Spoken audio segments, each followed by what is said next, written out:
Hai, ketemu lagi dengan Rudi Langitan dalam Inspirasi 5 Menit.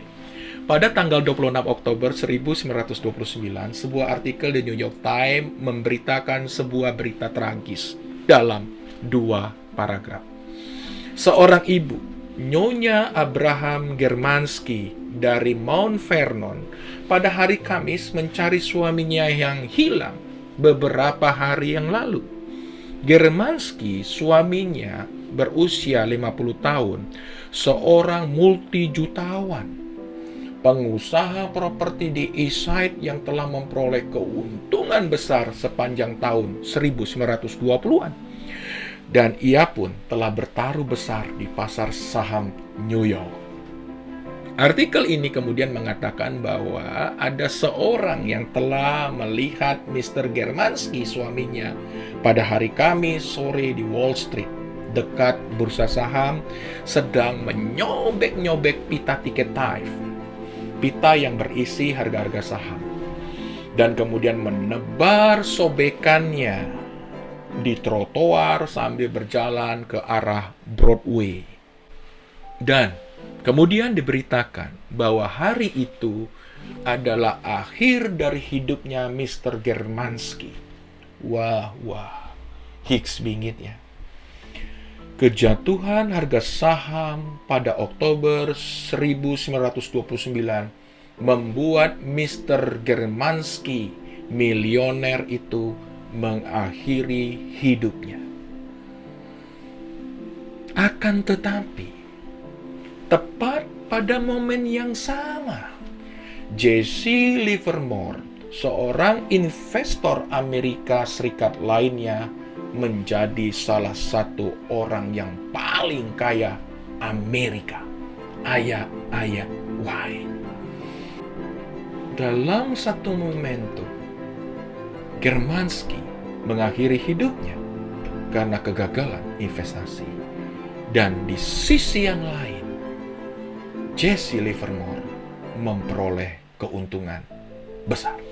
Dan apa yang terjadi 4 tahun kemudian, sesudah untung besar pada tahun 1929, Jesse Livermore kemudian menjadi sangat percaya diri.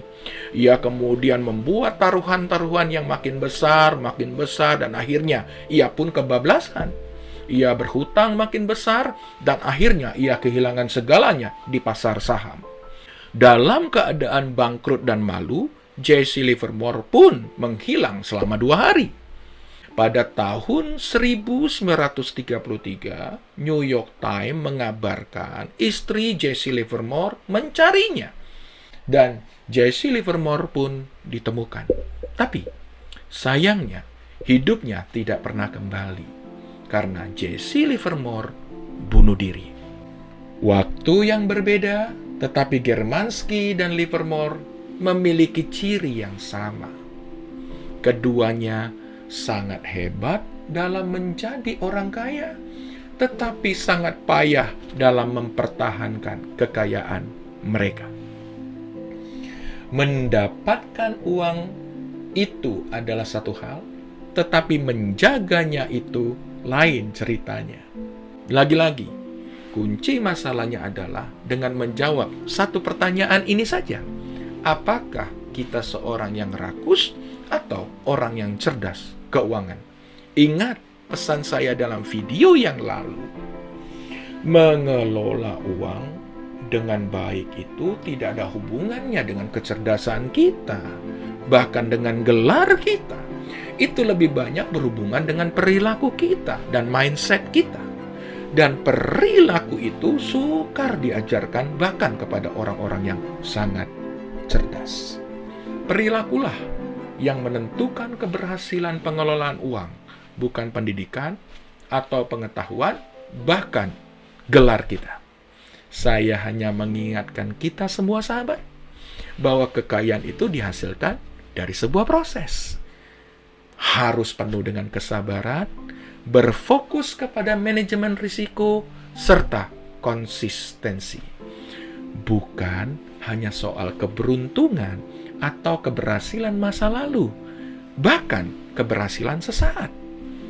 Warren Buffett, seorang investor dan bahkan termasuk orang terkaya di dunia saat ini.